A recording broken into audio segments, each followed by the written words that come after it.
whoa. How the hell do you jump to that conclusion? You lied to me. You want me to play it back? Judge, I certainly do not. But you want me to play it back? Judge, I certainly, if Your Honor some other time wants to, that's fine. No, you want me to play it back. You're playing fast and loose with words. You need to file a written motion. How long is that going to take you? Judge, how long is that going to take you? Judge, certainly. How long is that going to take you? You're wasting my time. On behalf of Darren Dwayne Wilson, sir, please stand and give your full and complete name for the record. Darren Dwayne Wilson. Thank you. Judge, if I may, very briefly. All right. Thank you, Judge. And certainly, Judge, I got much respect for this honorable court, been before this court a number of times. Judge, but the court rule is clear, Judge, that a examination must be conducted by a neutral or detached magistrate, Judge. In this particular case, and just for a little bit of context, for Your Honor, this is a case where there's already a co-defendant, where an examination has been held, where the testimony has been taken, where the victim or complainant absolutely identifies a mixed race, ethnicity, light-skinned male, certainly not my client who's dark brown skin with barrel roll. Judge, notwithstanding saying, Your Honor, the sole basis that the people intend to introduce quote-unquote identity is through the search warrants and the subsequent evidence that was purportedly obtained thereafter, Judge. I say that all to say that, Judge. I don't know what case you're talking about. Who's the co-defendant? You didn't preside over that. I could make the argument a lot more. I did not preside over it? No. So the argument that the defense counsel is attempting. Well, then I'll let him finish, because I don't know. He did not even begin to ring a bell. It shouldn't. But if I can just streamline it, Judge. In brief, Your Honor was presented ex parte with 2 search warrants in this particular case. Ultimately, these 2 search warrants, there was information heard, there was a search warrant, there was probable cause found, there was search warrant signed.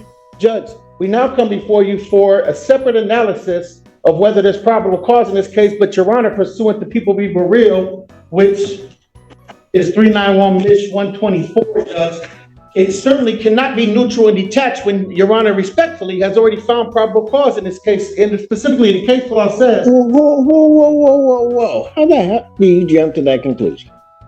Because the probable cause that's determined from a search warrant is based upon that evidence that is presented to me in the form of an affidavit on that search warrant. That's going to have no bearing whatsoever on what testimony I hear or don't hear in this case. So I don't even know how you get to that conclusion. But I'll let you continue, because I think it's a... Go ahead. Thank you, Judge. And Judge, just certainly to preserve the record, certainly I don't want to come back on a quash or an appeal or even a remand, Judge, but the case law is clear. It says if the defendant requests a magistrate other than the magistrate who has already heard ex parte witnesses, such as the request should not be or should be regarded as reasonable and reasonable efforts exerted towards compliance, Judge. What ex parte witnesses did I hear from? Judge, Your Honor signed both of the search warrants in this particular matter. Certainly testimony. But that says I've heard from witnesses. I've not heard from any witnesses. Judge, so if it's your position, does that case clearly apply to search warrants? It's not limited to search warrants. But that isn't what I asked you, Mr. Martel. Yes, Judge. Is that applicable? I could certainly see a circumstance where I would have heard, like what you started out with, which doesn't seem to be true, that I heard something and then there would be a request that I not hear it because I've heard the witnesses or testimony. And so in that circumstance, there would be a much different analysis. But now you're trying to cite a case, apply it to something that I don't think that applies to. Just by the very words that you said. And certainly you show me that it says that a judge that has, or a magistrate that has signed a search warrant should not then hear the preliminary examination where they've made a finding. Judge, specifically this relates to an arrest warrant, not a search warrant. However, if it's the position of the court that Your Honor has heard no testimony, sworn testimony or otherwise, then I guess our request would be moved. But I have read, so that we're clear, because you're playing fast and loose with words. So that it's clear, I would have read the search warrant. I don't recall receiving any testimony at all regarding that search warrant, because I typically don't. I make a determination if there's probable cause contained within the four corners of that document, swear the individual in, sign off on the search warrant. It's really as simple as that.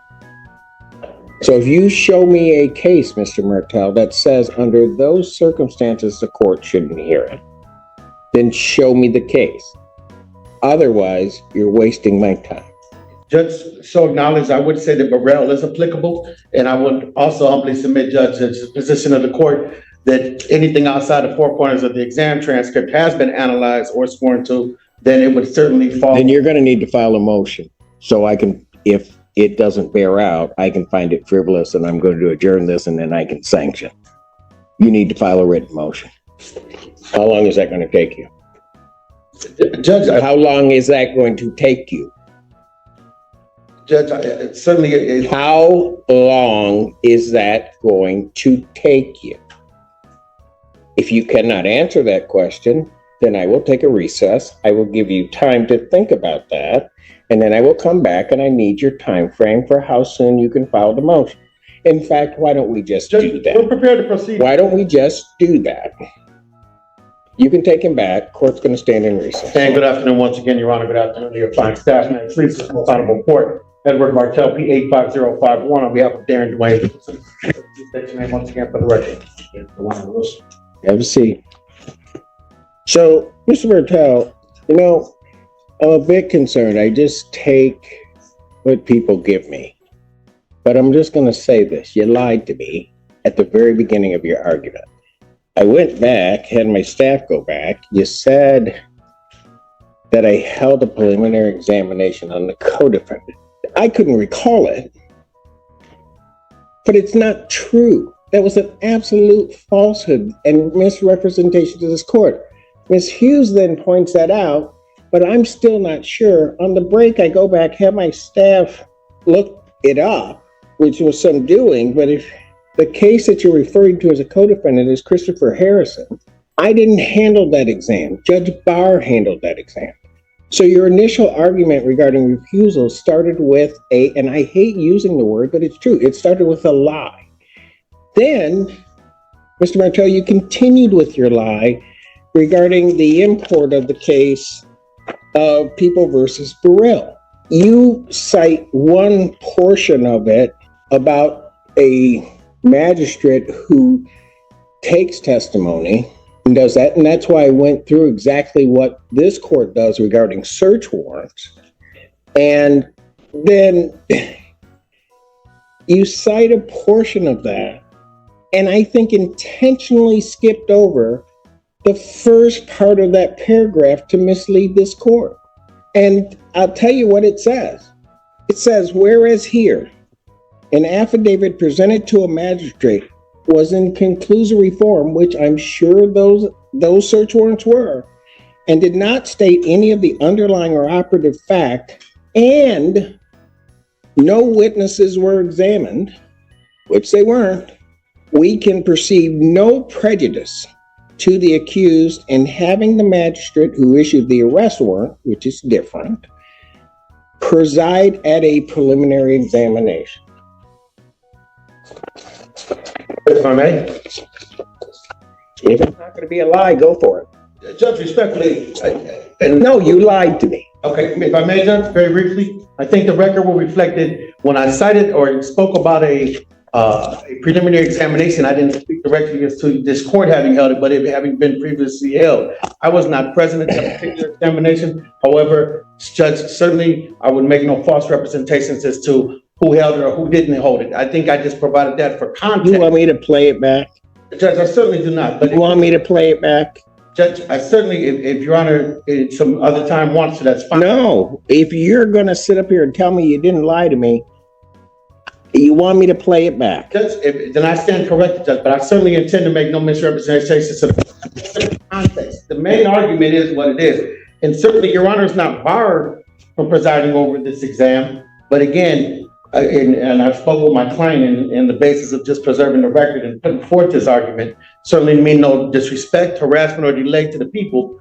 Judge, we're prepared to proceed. If Your Honor intends to deny, that's fine. Again, we're prepared. I don't know what your motion is, because everything that is presented to me is not it. Anything else, Mr. Judge, just Martel? very briefly, and I certainly respect this. Because I'm going to tell you that, quite frankly, Mr. Martel,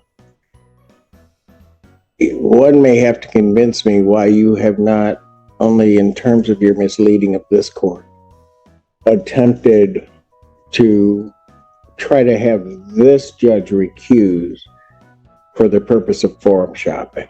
Absolutely. Because, I think so.